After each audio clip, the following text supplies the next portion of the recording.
Absolutely, right? Again, for those who don't know me, my name is Jan.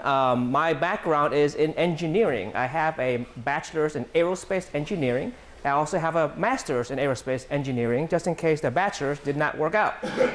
I started in real estate in 2011 on a part-time basis.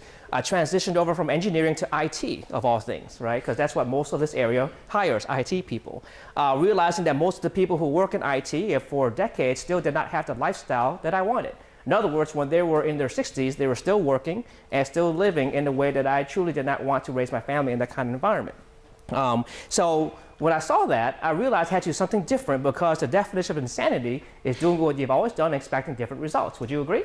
Yeah. Okay. So, and I thought also the key to success was to be smart, which is why I got my bachelor's and my master's in the hardest engineering field there was. But what would you rather say? I am smart, or I is a millionaire? You tell that to your economics teacher, okay?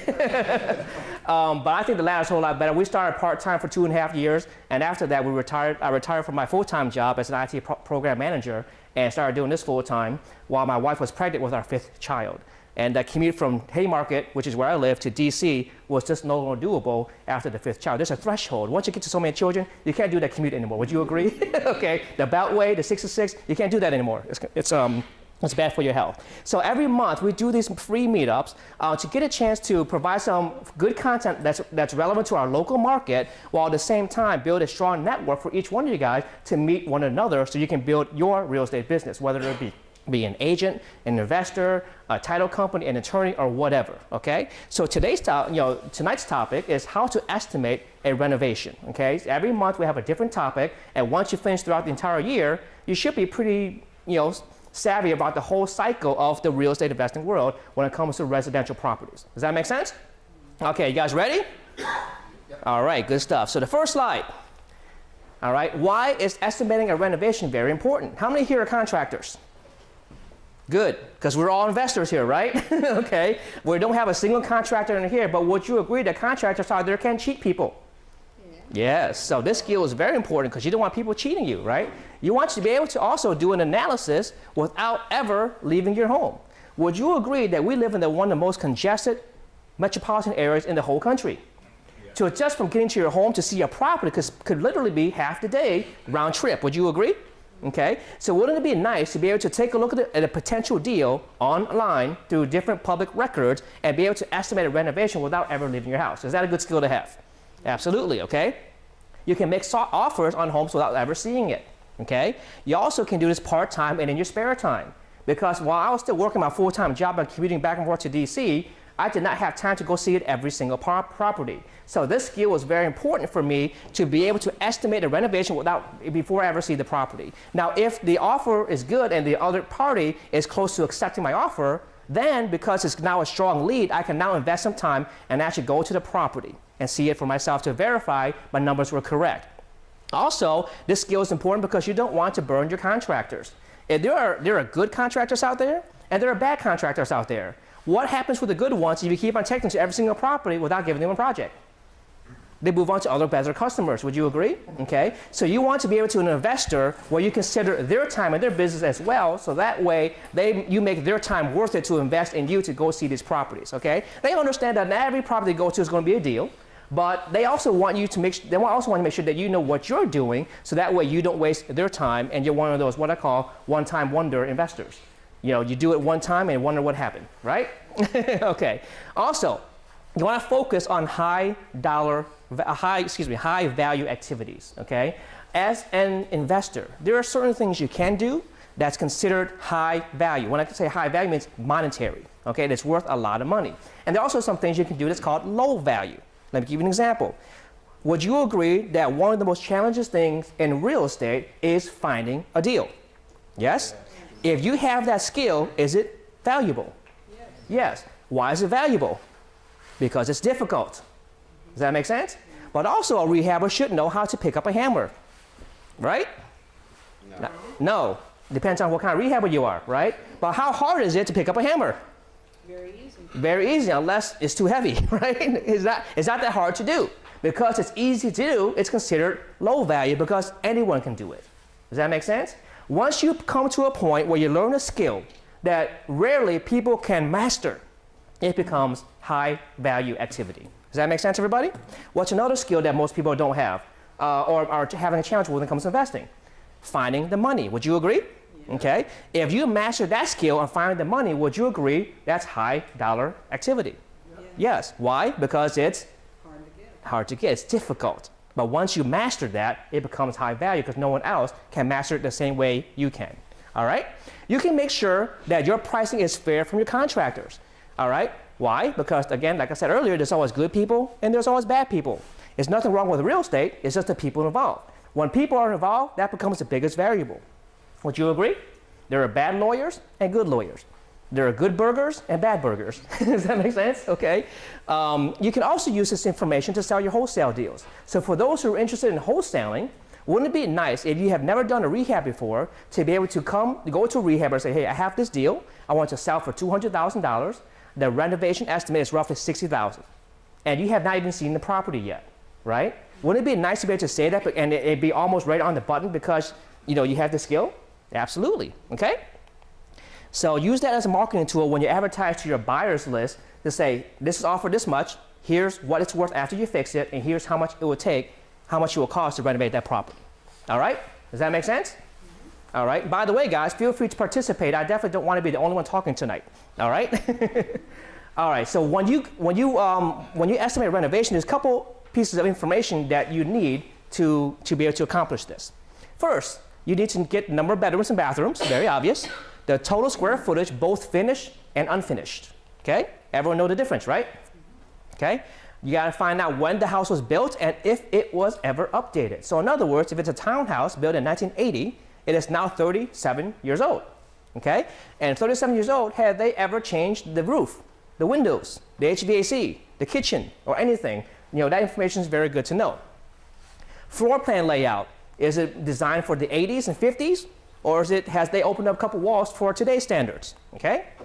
Most of this information can be found on the MLS if you're an agent, or if you're not an agent, you can go to the public records in the city or the county where the property is to get this information. So if you're in Prince William County, like in Haymarket, go to the Prince William County Tax Assessment website, type in the property address, and you get all this information. Now, is it always accurate on the tax assessment website? No, but it's a good starting point. Would you agree? Okay.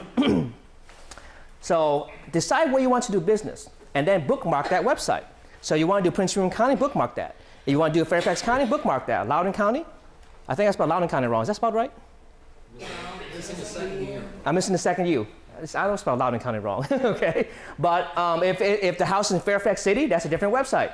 A city jurisdiction is different than county, all right? In fact, if you're going to do your first rehab, I encourage you to stay out of any city jurisdiction, such as Alexandria City, such as Rockville City, such as Falls Church City, or Fairfax City, or town of Vienna, or town of Herndon.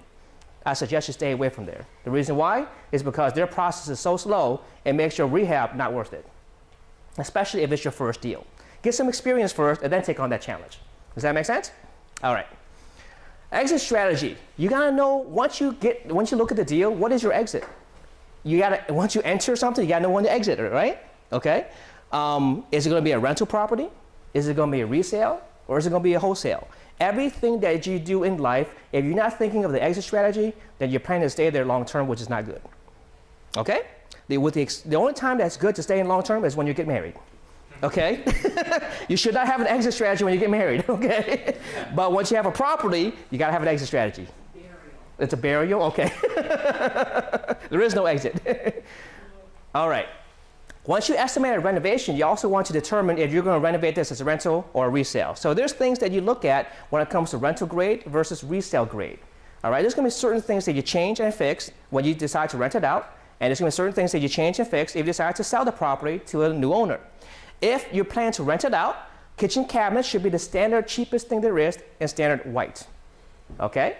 The reason why is because you guys know if you have a rental property, would tenants treat the property the same way you would? No. So why put in the most expensive stuff? Would you agree? Yeah. Okay.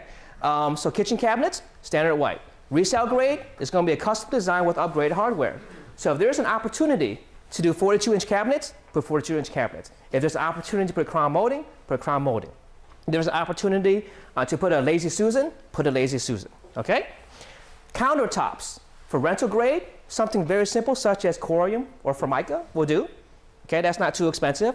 If it's resale grade, depending on the neighborhood, but we're in Northern Virginia, since Northern Virginia is Northern Virginia, generally we put either granite, marble, or sometimes even cork. It's a very expensive countertop. And we do that mostly in Northwest DC or nice, really expensive places like North Arlington. Okay? You know, where I call, you know, where the yuppies live. You guys know what I'm talking about?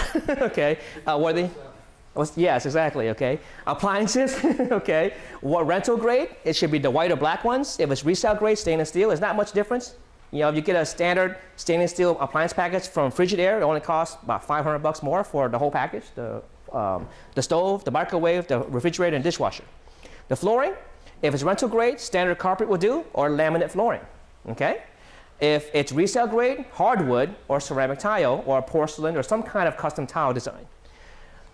Plumbing, fixtures such as the faucets and so forth, standard. And then if it's resale, then brushed nickel or bronze would be nice, okay?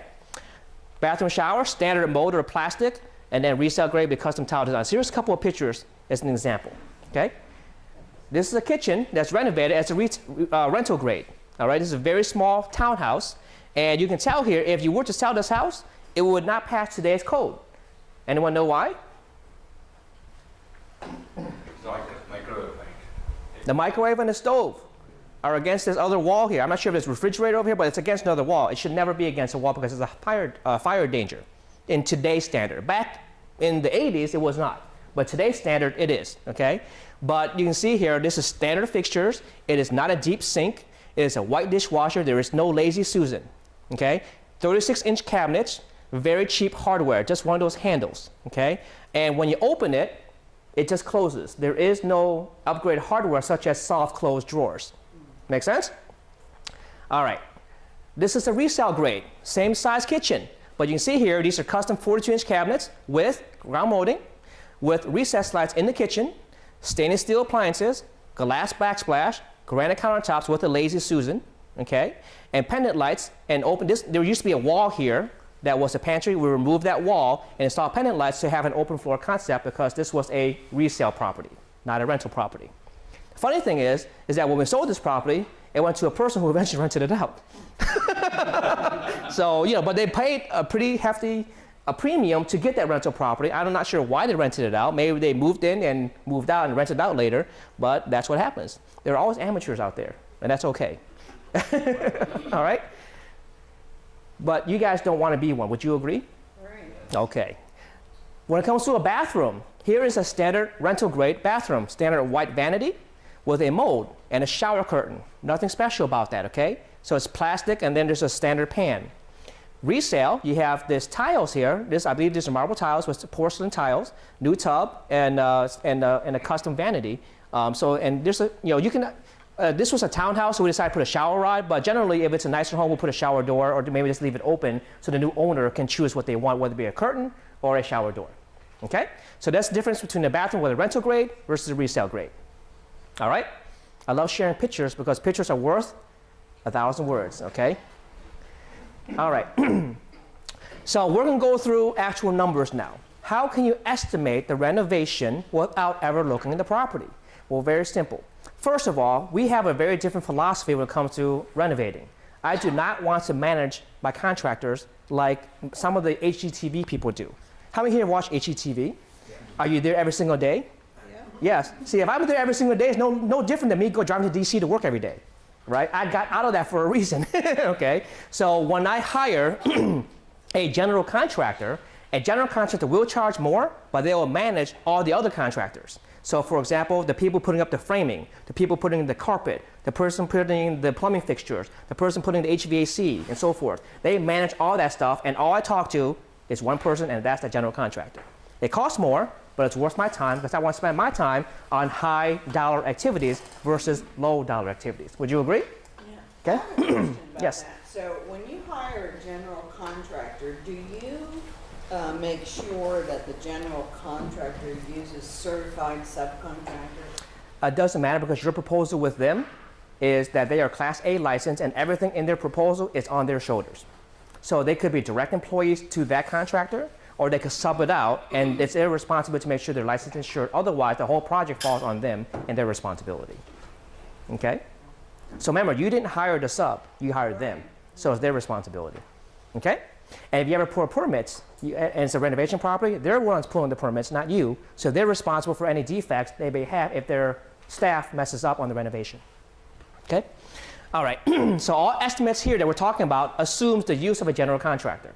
If you decide to be your own general contractor, then the numbers will be much less, okay? Here we go.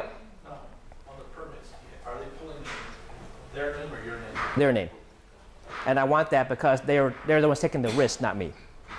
I don't want to be. Are there any issues if you fire them and you have to bring another contractor with the permits in their name and then? Well, if they mess up, then they're liable. They may be losing their license if they didn't pass the permits.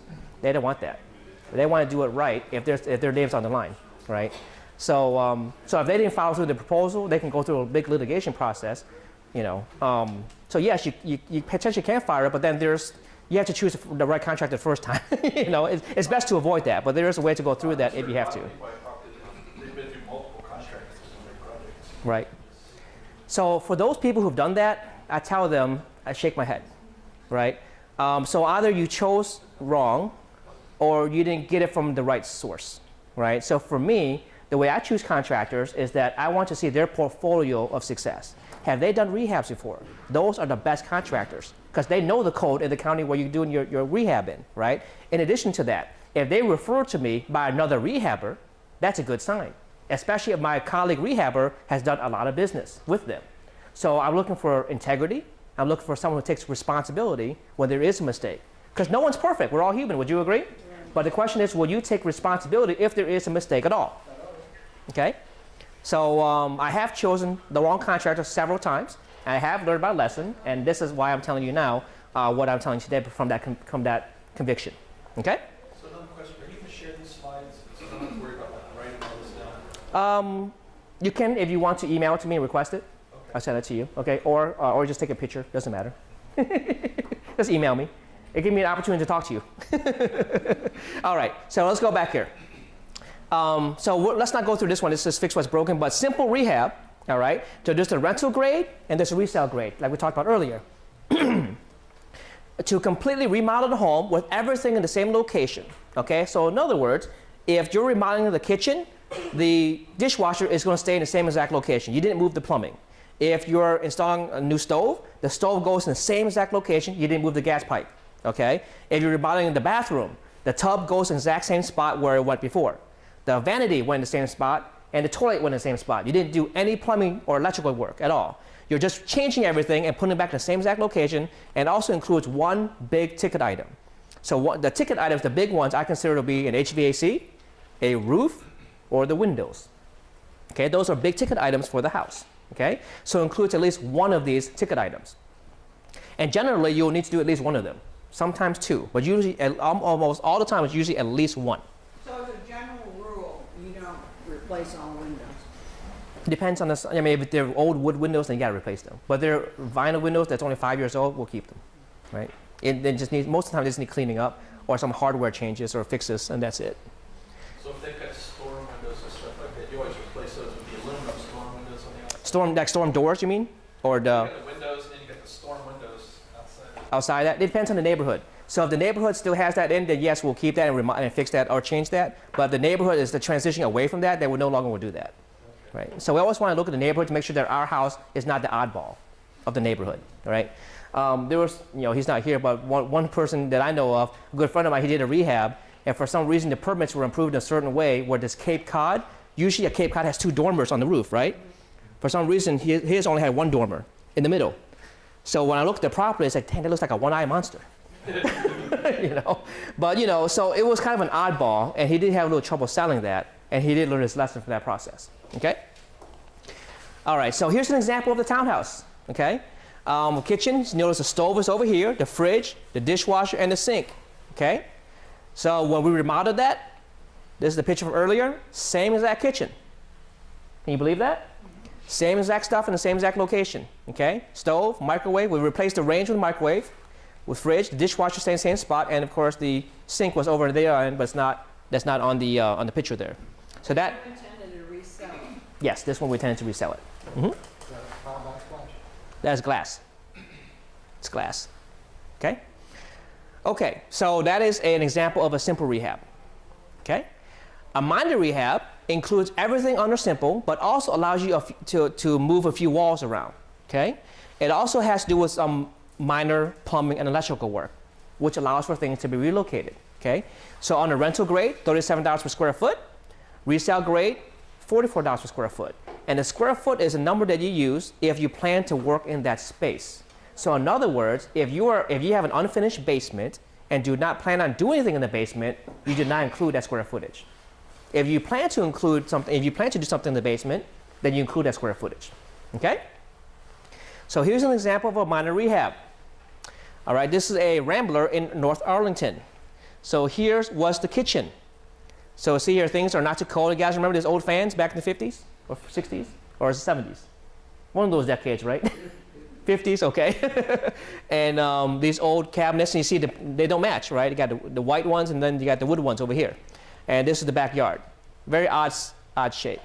So here's what happened. We took that kitchen, and this is what we did. And by the way, the kitchen was located just behind these windows here. Okay, there's a wall there. So what we did was this.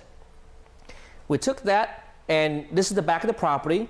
We finished off this area right here to put the kitchen. So we moved it from this location to over here to make it bigger.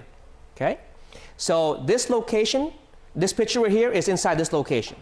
So this area, we opened all the walls, we framed the whole wall back up, and we'll move all the plumbing over through the crawl space into this location.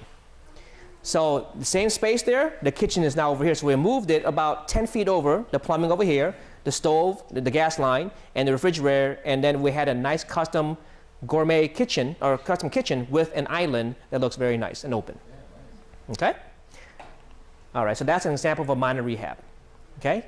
Major rehab includes everything under the minor rehab, but also includes for major floor plan changes, replacing most, if not all, of the electrical and the plumbing. All right? Adding more things. This allows you to do a major floor plan change. All right? If this is your first, if it's going to be your first deal, I hope you have to go through one of these. Okay? You almost did. Right? But it's not impossible. But it can be a headache. It can be stressful if it's your first deal. Okay? So here's an example. This is a house in Northeast DC in a subdivision called Deanwood. How many here heard of Deanwood? Okay? So Deanwood, this was a two-level house with no basement. So there's a crawl space at the bottom. Okay? So this was the kitchen, and this was the dining room. On the surface, doesn't look that bad. Would you agree? Would you agree? Yeah. On the surface, I mean, these pictures don't look that bad. There's stainless steel appliances. There's somewhat of a nice cabinet space and so forth. Yeah, wood floor, it looks decent. But we know better. This is a house that was built in 1903. Not with that finish. No, of course not, but it was built in 1903. Okay? So we know there's stuff behind the walls that, no, most people will not even consider. And when we knock on this wing, these are not, a lot of them was not drywall, it was sheetrock. Sheetrock is different than drywall, all right? It's heavy. You know, it's a lot of times they're, you know, you got the sheetrock, then you got the wood behind it, and then you got the metal net behind it. It takes a lot of effort and labor to remove all that. The plaster, right? If you want to install recessed lights, you can't just cut the drywall like with a saw. You got to really, really get into it, right? And it's very laborious, very laborious, okay? So this is the same house. Here's what happened when the kitchen was over here. All right, let me back up here. If you, on this side of the wall here was the furnace, right? When we opened up everything, we found a fireplace behind the wall. We didn't know the fireplace was there. It was not visible, it was covered up. We didn't not know it was there, okay? So we accounted for these things, all right? What's wrong with this picture here? Termites. Yep. Termites and water damage, Yep. okay? This is a structural problem. These are floor joists that hold up the floor and hold up the rest of the house. This is the ground level, okay? And then there's joists on the second level for the second floor that were also rotted. So there was something. Did you tell that from walking in the class? Was it spongy? It wasn't spongy, but it was not level. So we assumed that either the joists are sinking due to this damage or the foundation is sinking due to cracks that we're not seeing. So did you see them from underneath? Well, the crawl space didn't give us access to these locations. It was very limited. And plus, it was a time where there were a lot of bugs and mosquitoes, so we didn't get out of there fast. Okay, there's been times you go to a property when there's overgrown vegetation and there's mosquitoes everywhere. So I just wanted to take a couple minutes and run and then assume all the risk. You know, say that's the worst case scenario. right? And then we do that a lot, okay? So there's a fireplace here that was hidden. The ductwork was all done, not correctly, and so forth. And here's what happened. There's also a crack in the foundation. See that? So in addition to that, so here's a guy that's digging up a footer to fix his foundation to secure that, okay? So here's what happened. This is during renovation. After they removed all the bad joists, this is the process of rebuilding the house inside out. There was a point when you walked in and the whole house was just a triangle shell. And the only thing holding it up were these little things here, these straps, and a couple pieces of wood, okay? Ain't that exciting? All right? Now also, take a note here. This house was built in 1903. These are not 2x4s, the original lumber. They're like something more than that. It's thicker. It's like 3x5 or something like that. But you notice the wood goes all the way from top to bottom. Whereas 2x4s today do not do that. These are strong, this is strong lumber going from, all the way to the bottom, all the way on top was roughly 30 feet high. One piece without any connection, okay? So because that was still in good condition, we kept that to hold up the structure, but we built these 2x4s so that way we can go ahead and build our drywall and put an electrical within that space, okay? And after that, we finished up all the second floor joists. This is upstairs actually, so this is the floor going downstairs, and this is the final result. This is the main level, okay? Did you have to get architectural drawings for that? So, I'm glad you asked. So would you agree that investors and business people take risk? Yes. Okay, but they take risk based on, how you say that? They assume risk based on certain circumstances to see if it's worth it or not, okay? When we found the foundation problem, it was right around Thanksgiving, right after Thanksgiving, winter was coming. We did not want to wait around for permits and drawings while the weather was cooling down, because when it cools down, concrete is not going to solidify as easily, right? So we had to just hurry up and did everything without permits. I didn't hear that. You didn't hear that. Fairfax County, he's retired. But if you're going to do that, you better use a contractor to know what they're doing. Otherwise, you are liable.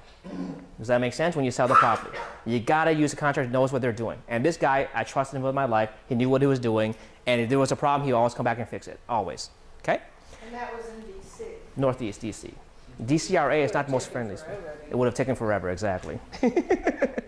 All right, so you see here, this brand new everything. Got 42-inch cabinets, granite, tile backsplash, hardwood, all new hardwood, and then you got a powder room here and a bunch of other things.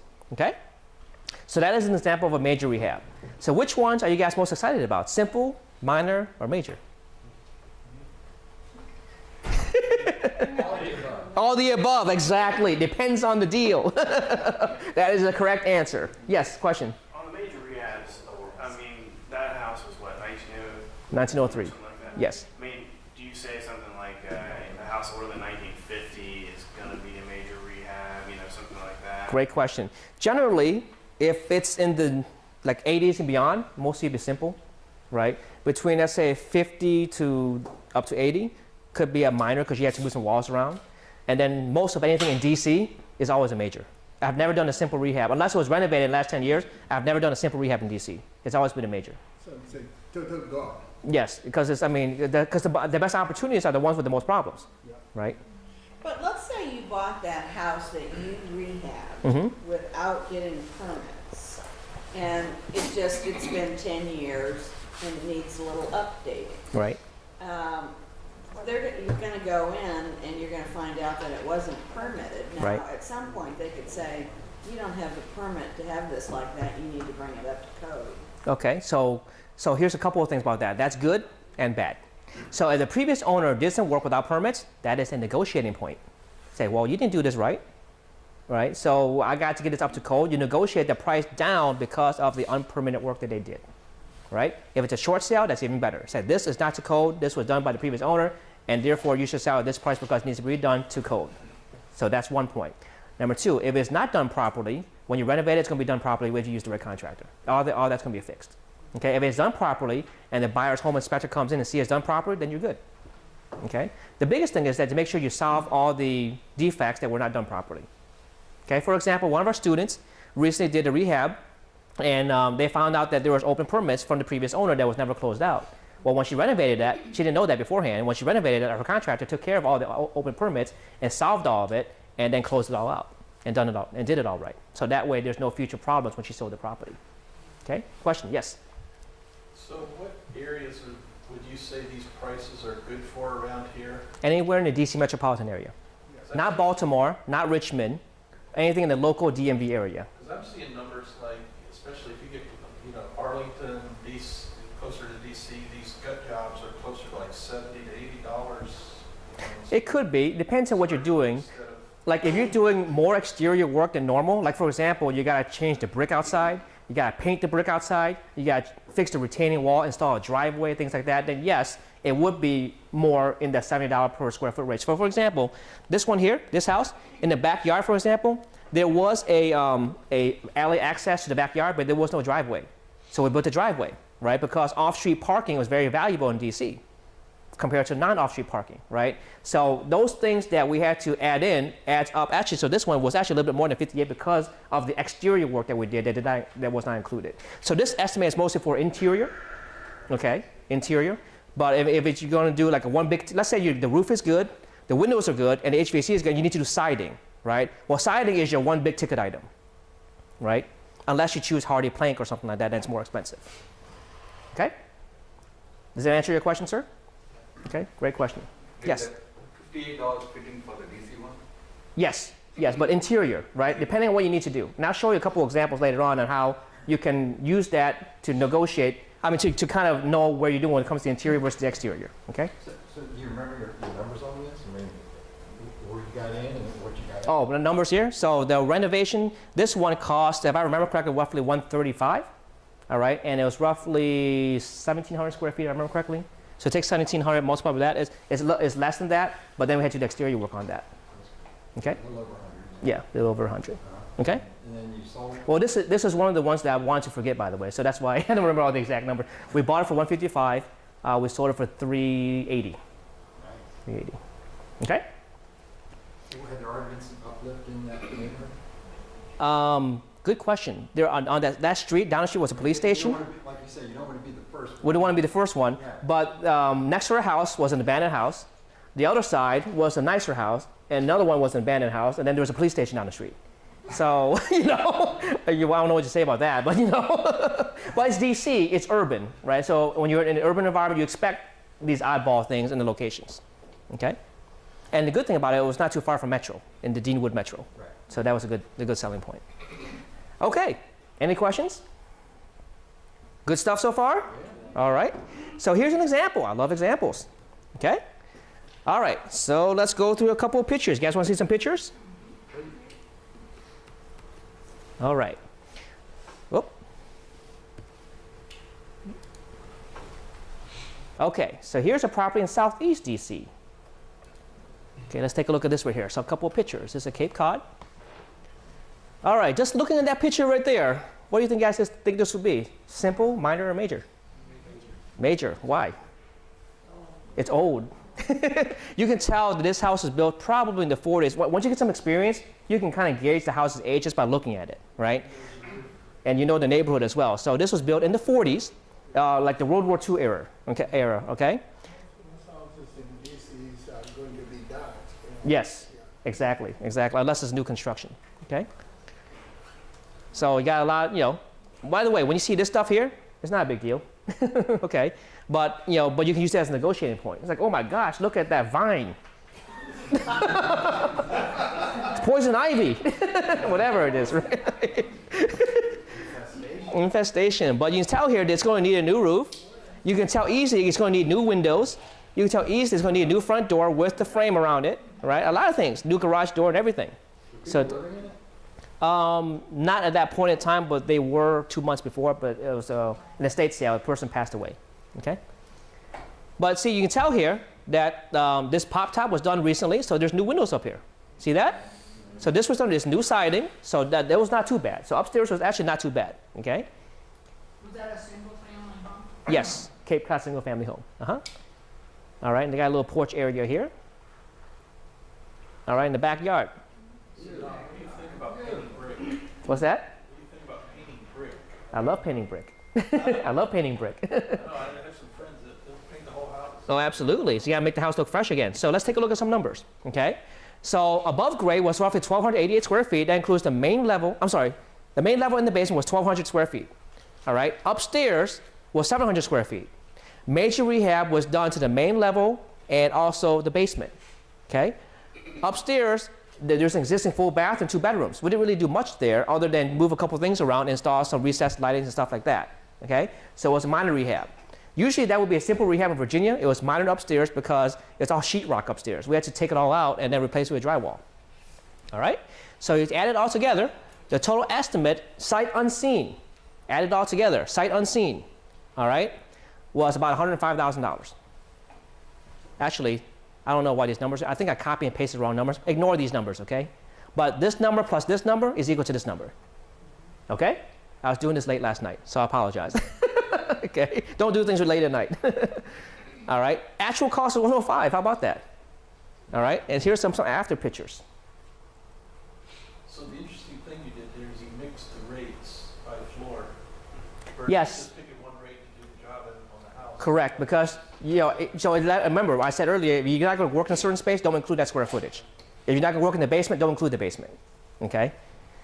All right? So if the basement's still good, then don't mess with it. Okay? So here it is finished. Okay? How's that look? That look good? That's the same house. Well, the stairs are the same. Imagine what paint can do. Yeah. Right? Painted the stairs? Well, and, you know, there's cracks. We patched the cracks with mortar, and then you paint it over it to make it look matching, right? But all the brick was painted. The shutters were painted. The windows down here were changed. The windows upstairs, I believe these were changed, but the ones in the back were okay. And these windows were changed, and we just fixed the wood that was rotted. Okay? We'll go through a couple pictures here. All right, new garage door. All right, we installed a new driveway. This was gravel here before. We painted all the brick with all the retaining walls. And that's the inside now. Okay? Open concept. Open concept. Yes, that's correct. And let me tell you what, I don't have before pictures of this here, but before, there was a wall here, and there was a wall over here and a walkway, so everything was very enclosed. So we opened up 2 walls and have it flow around. Because if you kept the original floor plan, you could walk into the kitchen, then you can't do anything else but walk back. So here, you can at least walk around the whole house without having to walk back. Okay? It's good if you plan to do laps after dinner, right? All right? So, all right? So, oh, and the fireplace. Let me show the fireplace here. So it's amazing what paint can do. $58, sorry. Yeah. Cover what you need outside too, the driveway. Yes, yes, because so when we did the major, it included a lot of the big ticket items as well as part of the renovation plan. Yeah. Uh-huh. All right, so I was gonna say, it's amazing what you can do with paint. These are the same original bricks. We just painted it, put some nice marble at the bottom with shoe molding, and it looks nice again, right? Was that an original door? It looked like it was wider than a normal door. Which door? Which door, excuse me? That door on this one right This here? is wider. It's the picture. It's the same size. You know, Yeah, we just changed the door. Yeah. that's it. It's That's wide 36 open. inches? That's all. I believe so, yes. I don't know the exact measurement, but they just changed the old door out. Yep. But yeah, we always put recessed lights where we can because lights, you know, people want light today. They don't want darkness, right? Okay? All right. Is that good or good? All right. So let's go on to another example. Here's one in Falls Church, closer to home. All right. 2,000 square feet, including the basement. This is a 2-level rambler. It was a minor rehab through and out. Up level and down level was a minor rehab, so $44 a square foot. All right, we wanted to add a master bath, redesign the floor plan. All right, so let me go ahead and go through a couple pictures again. And then this one's even better because I have a video. Oop. How do I do this? Okay. Before pictures. Okay, 1-level rambler, Falls Church. Okay, this is the back kitchen before. By the way, see the kitchen? 2 refrigerators. All right, and you see this window here with a countertop over it? That's not done right. Countertop should never be above the window. Would you agree? Yeah. All right, bathrooms, a lot of clutter. Let me go to the backyard. Oh, by the way, when you guys do rehabs, you eventually always run into a pink bathroom, a blue one, or a green one. You always run into them, okay? If you're not running into them, you're not doing this business right. or houses where the sink or the toilet seat looks like a seashell like this, all right? People think they're at the beach in Falls Church. All right. Oh, by the way, take a look at this bathroom. See the toilet? Anyone see what's wrong with it? It's levitated. Why? So connect to the sewer. It's designed for tall people. No, I'm just kidding. No, this is the lazy way of installing a toilet. They didn't want to jackhammer into the concrete to have the drain slope down so it goes to sewage properly. Instead, they built a platform so that way they have to jackhammer into the ground. So that's not done properly. That's the lazy way to do a throne, okay? I mean, you can put, what do you, a grinder in it? Yeah, maybe. Some people put a grinder in it and then Yeah. they pump it up. Right, right. This was the living room. Can anyone know, tell me what this is right here?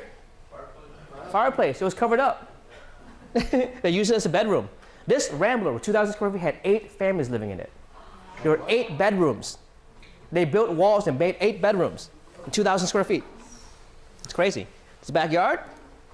This was near Lawrence Plaza? No, this is near Bailey's Crossroad. Vista? Bailey's Crossroad. Oh, Okay. See the backyard? Isn't that beautiful? yeah. Beautiful thing. Nice big yard. Yeah. By the way, this person did not pay their mortgage for 3 years. It was a short sale. And they're still collecting rent from these 8 families. Isn't that crazy?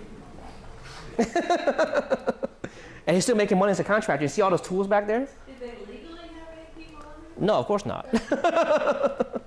Of course not. There's mold. Okay. Mold?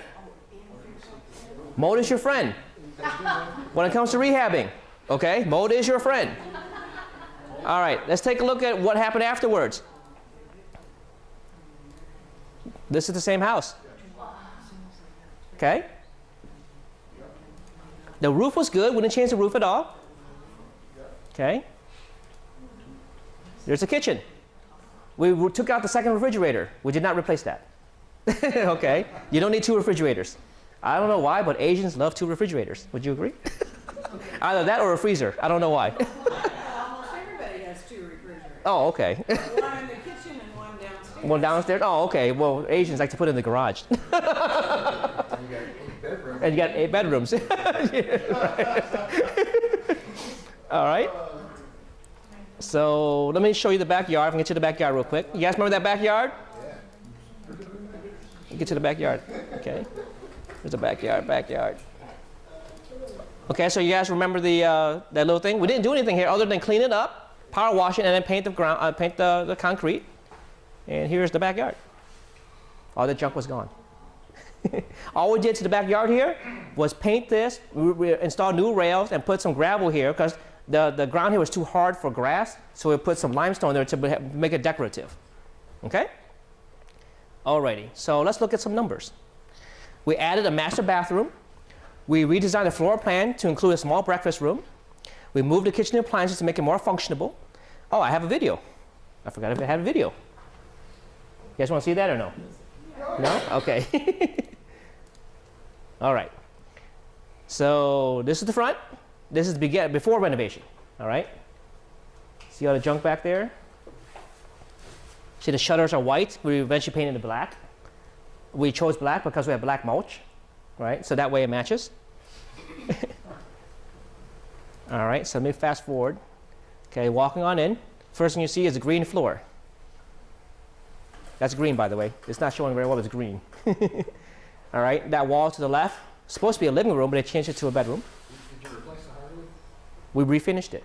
The hardwood was still good. Did you refinish the tile? No. We completely finished it. We moved it out of there. All right, so let me fast forward here to show you something interesting. Okay, so there's that bedroom with the fireplace. Let me fast forward a little bit here. Okay, so this room right here, take a look at this. You have a shower there, right next to the kitchen, right? And then you have a vanity. What's missing? A toilet, a shower, and a vanity. So is that considered 3/4 room, bathroom, or still half bathroom? It's not. It was weird. So because it was weird, we removed it. We took it out of there and turned it into a breakfast area with a chandelier light. Okay? Do you put more electrical outlets now? We had to patch today's code, so in Fairfax it's every 6 feet. Every 6 feet, okay?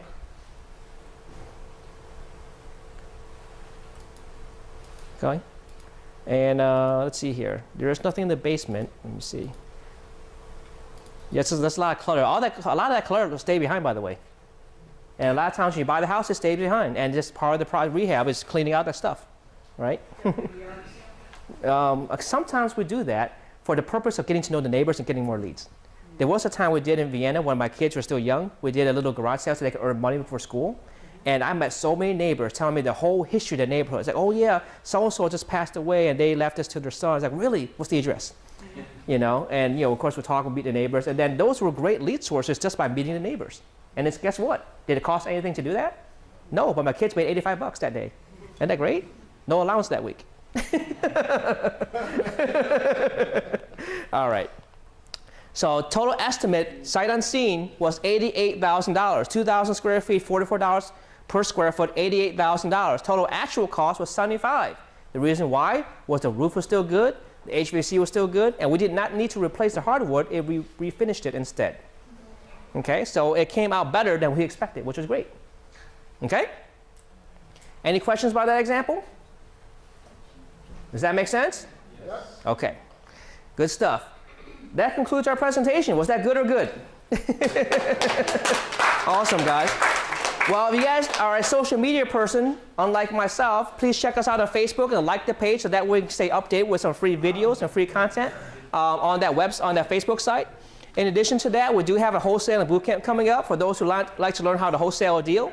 We go through a lot of different techniques on how to market strategies and do things that do not cost much money. We'll go through how to negotiate. We'll go through how to write a contract, and we give you access to all of our contract templates that will work in Maryland, DC, and Virginia.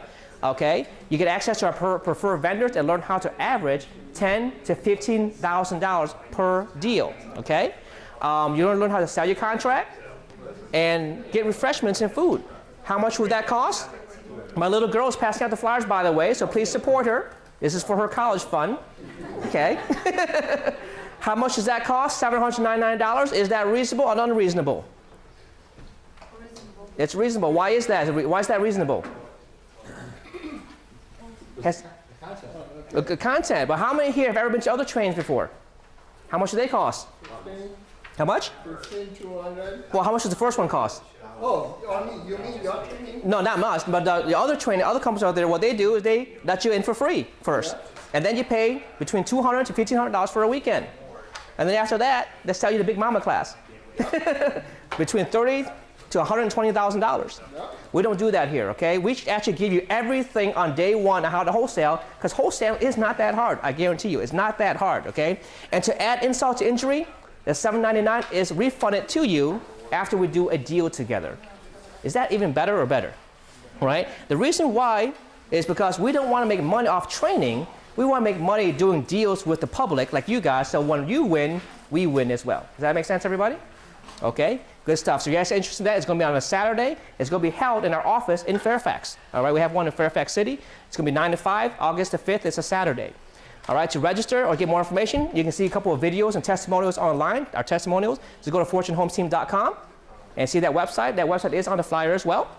All right, next month, we're going to meet right back here on the second Wednesday of June, June 14th, and our topic will be how to find money to fund your deals.